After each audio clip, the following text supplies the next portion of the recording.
Di sini kami akan melakukan wawancara untuk memenuhi tugas mata kuliah kami dengan narasumber Mas Edo selaku Kapten di Loko Cafe Surabaya Gubeng. Sebelumnya, perkenalkan nama saya Trias Amrina Rasyada dengan NPM 271. Perkenalkan, nama saya Fauzi Hadi dengan NPM 283. Perkenalkan, nama saya Santika Pratiningsih dengan NPM 278.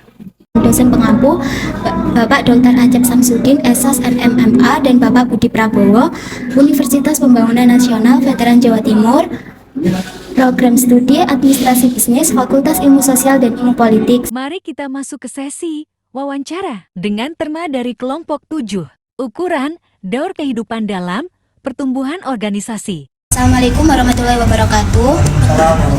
Selamat sore Mas, kami dari mahasiswa UPN, Prodi Administrasi Bisnis. Di sini kami ingin mewawancarai Mas selaku Kapten di Loko Cafe ini untuk tugas wawancara kami. Sebelumnya boleh perkenalkan diri Mas terlebih dahulu.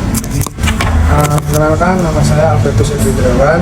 Saya selaku Kapten di Loko Cafe Surabaya Gubeng. Pertanyaan yang pertama langsung saja ya Mas. Cafe saat ini berada startup, pertumbuhan, ataupun penurunan? Untuk tahap cafe pada saat ini untuk startup, saya mulai dari startup. Saya di sini sudah mulai dari awal dari segi pendapatan sama dari segi kebersihan. Jadi dari segi pertama segi kebersihan dulu. Dari cafe ini pertama kebersihan jadi pola penting pertama ya. Jadi kalau kafe ini nggak bersih kan nggak mungkin customer akan ke kafe kita. Terus jadi dari tingkat pelayanan juga jadi tingkatkan lagi. Terus untuk pertumbuhan saat ini pun juga dari mulai angka lebaran kemarin sampai sekarang alhamdulillah peningkatan dari 2013 sama 2023 sama 2024 itu peningkatannya lebih meningkat 16%. Oh, dari berapa Ya, persen? dari ya mungkin tingkatnya dari 16% lah, lebih dari. Oh iya.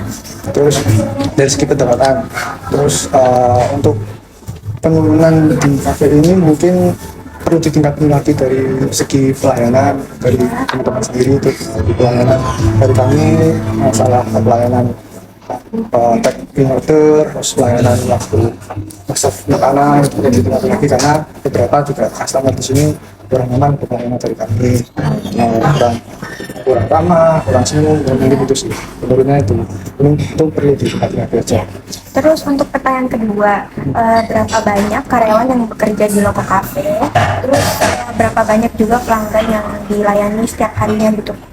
Untuk karyawan di Loko sini ada 6 sama saya. Oh, 6. Oh, berarti masnya termasuk karyawannya juga? Ya, 6 sama saya. Terus untuk transaksi customer yang Dilayani tiap hari? sini per hari untuk weekday sendiri itu ada sekitar 80 sampai 90 transaksi. Untuk di weekend Jumat atau satu minggu bisa sampai 100 sampai 120 transaksi.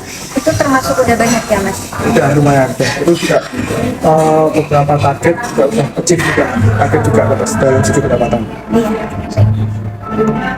Oke, untuk pertanyaan yang ketiga, berapa tingkat formalitas yang digunakan dalam kafe ini?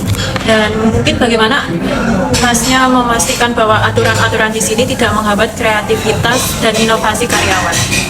Oke, nah, pertanyaan ketiga, mungkin aku menjaga formalitas di sini mungkin sesuai SOP.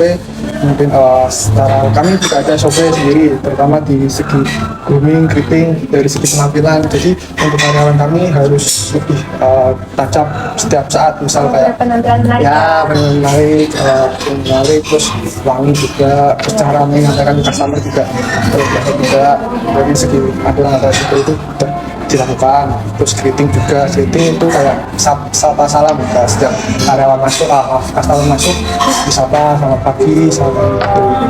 Terus untuk biar nggak menghambat kreativitas itu kami lebih sering ke evaluasi dan briefing setiap pergantian musim itu sih. Baik. Mungkin itu. Selanjutnya, bagaimana Anda memastikan bahwa kafe ini dapat beradaptasi dengan perubahan lingkungan yang ada?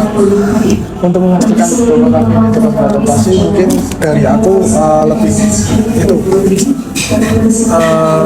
kan di Lopo sendiri kan di pasarnya di stasiun, jadi kita customernya lebih di penumpang, jadi kita lebih jemput bola atau kalau istilah dari kami sih kan passing, jadi lebih ke jemput bola. Jadi kalau lihat kompetitor kayak di sebelah ada bakso, ada soto kafe, kami lebih adaptasinya lebih jemput bola. Jadi yang lain nggak jemput bola, kita pulang jemput bola.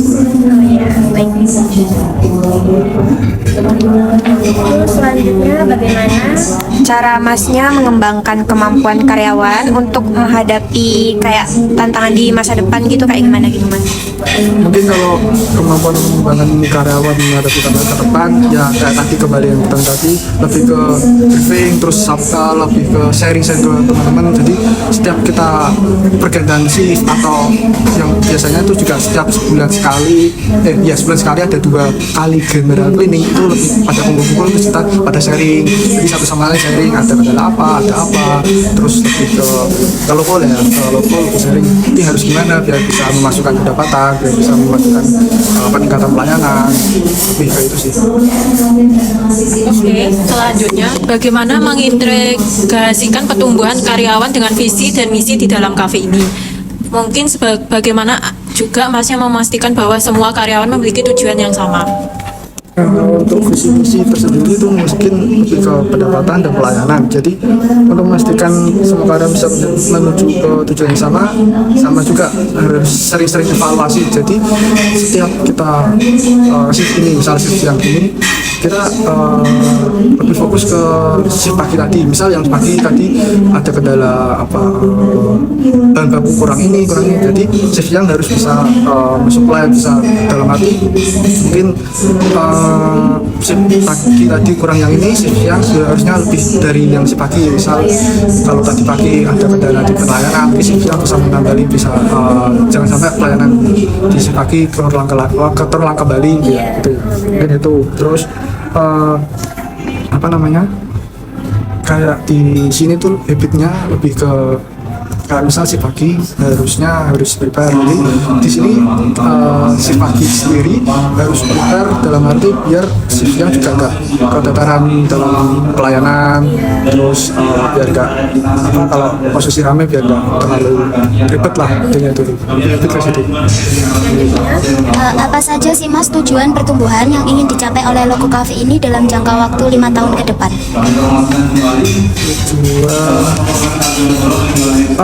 Tujuan itu lebih ke ini sih, jadi rencana melebarkan ke segi lokasi. Jadi ke depan mungkin bakalan Logo sendiri bakal Lebih strategis ya? lebih strategis, jadi bisa lebar sampai peron, sampai ke sana. Oh, berarti ini mau diperbesar gitu ya? Ya kemungkinan rencana sih bakalan mau dilebar, terus biar dari segi pasarnya juga lebih tertarik. Dari stasiun Gubeng yang lama bisa juga tahu itu ada kafe, jadi ada kafe, jadi bisa nongkrong di sini. Jadi Soalnya kalau pas kita masuk sini tadi kayak nggak tahu. ya benar kan di pojok sudah juga. Nah, itu Bener. ke kelemahan kita mungkin kurang strategis dalam segi denah lah ya. Iya, Itu mungkin poin yang ketujuh itu mungkin lebih ke perlebaran denah lokasi dan strategis, itu mungkin itu sih. Oke, Mas, terus selanjutnya apa saja sih strategi yang Mas dapat terapkan untuk kafe ini untuk mencapai tujuan pertumbuhannya tuh gimana sih? Itu. Strategi yang dapat diterapkan oleh kafe ini untuk tujuan pertumbuhan. Strategi saya mungkin ya tadi ya, kayak pelebaran itu mungkin lebih peningkatan pelayanan harus ditingkatkan lebih dan lebih, terus peningkatan hospitality juga. Hospitality itu ya tingkatkan pelayanan, jadi dari segi penampilan harus menarik semenarik mungkin, terus dari segi bicara kepada customer, pelayan customer lebih diasah lagi bicaranya. Apalagi kan kita juga customer Indonesia juga, kadang juga ada customer dari luar juga, jadi kita juga harus bisa bahasa Inggris gitu ya? harus juga sih, maksudnya sedikit lah paham sedikit lah, nggak harus fasih mungkin lah, mungkin gitu. Beberapa kayak Untuk basicnya aja ya. Ya basic, benar, basicnya lebih ke basic, jadi nggak harus hitam banget itu enggak. Oh iya, boleh deh. Untuk poin selanjutnya, apa sih Mas peluang pasar yang ingin dimaksimalkan oleh kafe ini? Kalau pasar mungkin pengennya kafe terusnya di kafe yang nggak di Surabaya aja, mungkin peluangnya mau ke apa, buka di Dilebarkan ke luar kota. ya di luar, maksudnya di luar, nggak di stasiun aja. Jadi kan dari segi customer enggak, kan kalau di sini kan customer lebih ke penumpang ya, laki ya. Jadi kalau misalnya ke customer yang lain, anak muda sekarang lebih ke nongkrong atau nongkrong di kafe-kafe yang ada smokingnya, nah, itu mungkin peluangnya mungkin ke lebih banyak. Jadi nggak ngandelin di penumpang aja, mungkin itu sih. Terus apa sih resiko yang terjadi untuk pertumbuhan kafe 5 tahun ke depan?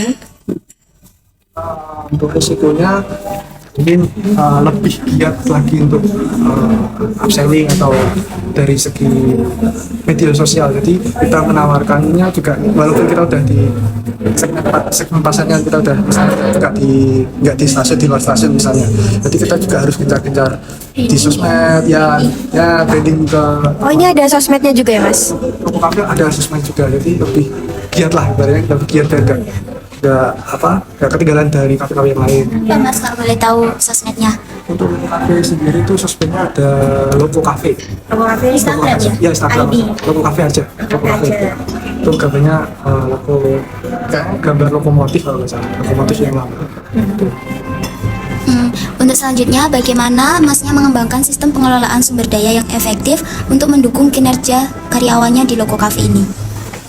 Untuk mengembangkan sistem pengelolaan sumber daya yang efektif, kayak tadi lebih sering-sering briefing, terus lebih mengerti satu sama lain. Jadi misal kalau waktu briefing jadi ada pendapatan nggak waktu briefing, misal nggak harus aku aja yang briefing, kadang lebih ke kadang-kadang ke orang, ke teman-teman yang lain. Jadi habitnya di sini atau kebiasaan di sini, setiap briefing itu nggak mungkin kaptennya sendiri atau SPC-nya sendiri. Jadi kalau di sini saya terapin briefingnya ganti-gantian. Jadi misal biar ada kayak unek-unek atau pendapat yang harus disampaikan dari teman-teman yang harus bisa ditampung atau harus bisa direalisasi. Gitu. Untuk selanjutnya, bagaimana caranya mengelola konflik dan perbedaan pendapat karyawan dalam kafe ini untuk mencapai tujuan yang baik? Untuk mengelola konflik atau perbedaan pendapat di sini alhamdulillahnya itu belum ada ya. Cuman kalau misal ada pun mungkin lebih dicari titik permasalahannya, dicari titik tengahnya. Misal kalau ada perbedaan pendapat dalam arti misal ada yang pengen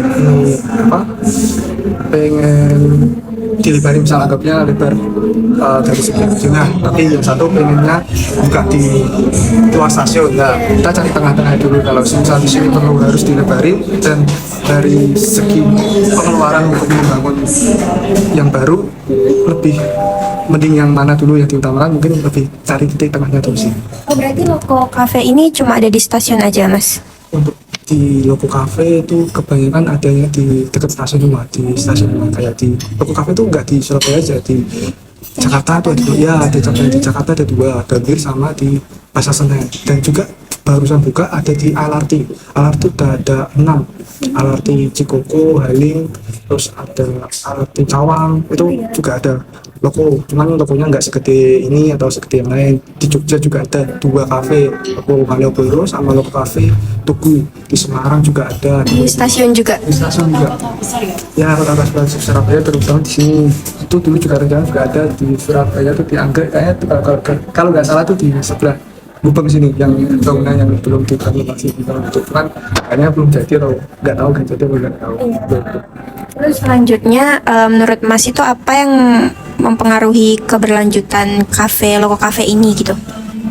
Mempengaruhi mungkin lebih ke kompetitor. Jadi kompetitor kan makin banyak berkembang, zaman mesti tambah banyak kompetitor. Kayak di sebelah ada bakso, ada CFC. Jadi kita gimana caranya mesti lebih, ya masuk ke cepet bola terus kan, lebih ke mengenalin lagi ke customer, ke penumpang gimana sih di sini ada apa sih, di kafe ada apa sih. Enggak mungkin itu sih ke kompetitornya aja. Baik, selanjutnya. Selanjutnya, bagaimana Loko Cafe ini dapat menarik dan mempertahankan kayak talenta baiknya gitu Mas? Untuk menarik dan mempertahankan talenta, mungkin aku sedikit cerita tuh lebih ke custom masakan. Jadi dari Loko Cafe sendiri tuh kami menciptakan masakan-masakan Nusantara. Jadi menegakkanlah masakan-masakan Nusantara. Jadi masakan Nusantara tersebut juga hampir sama yang dijual di kereta. Contohnya kayak nasi goreng Parayangan Legend, itu nasi goreng yang umumnya di kereta udah banyak peminatnya. Di Loko juga ada menu tersebut. Terus juga ada menu se sapi. Jadi se sapi sendiri itu daging asap, terus ada sambal matah sama daun ayam crispy. Jadi mungkin untuk dipertahankan tuh dari segi masakan Nusantara. Oke, selanjutnya.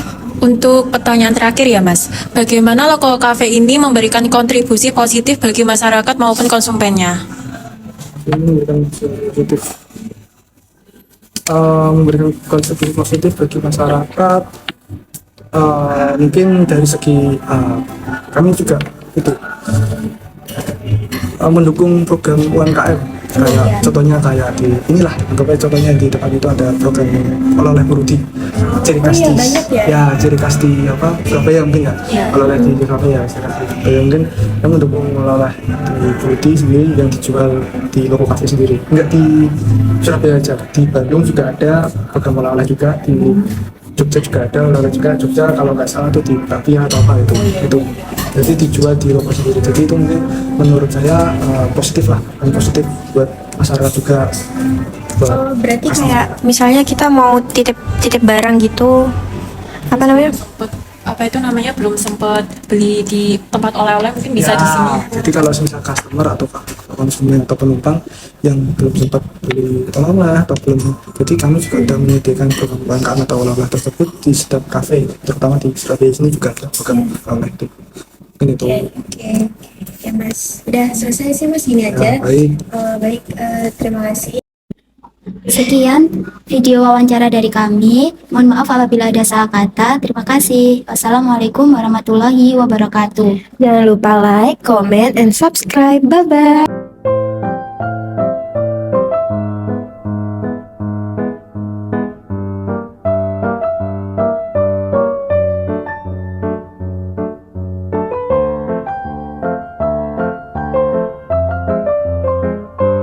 Thanks for watching.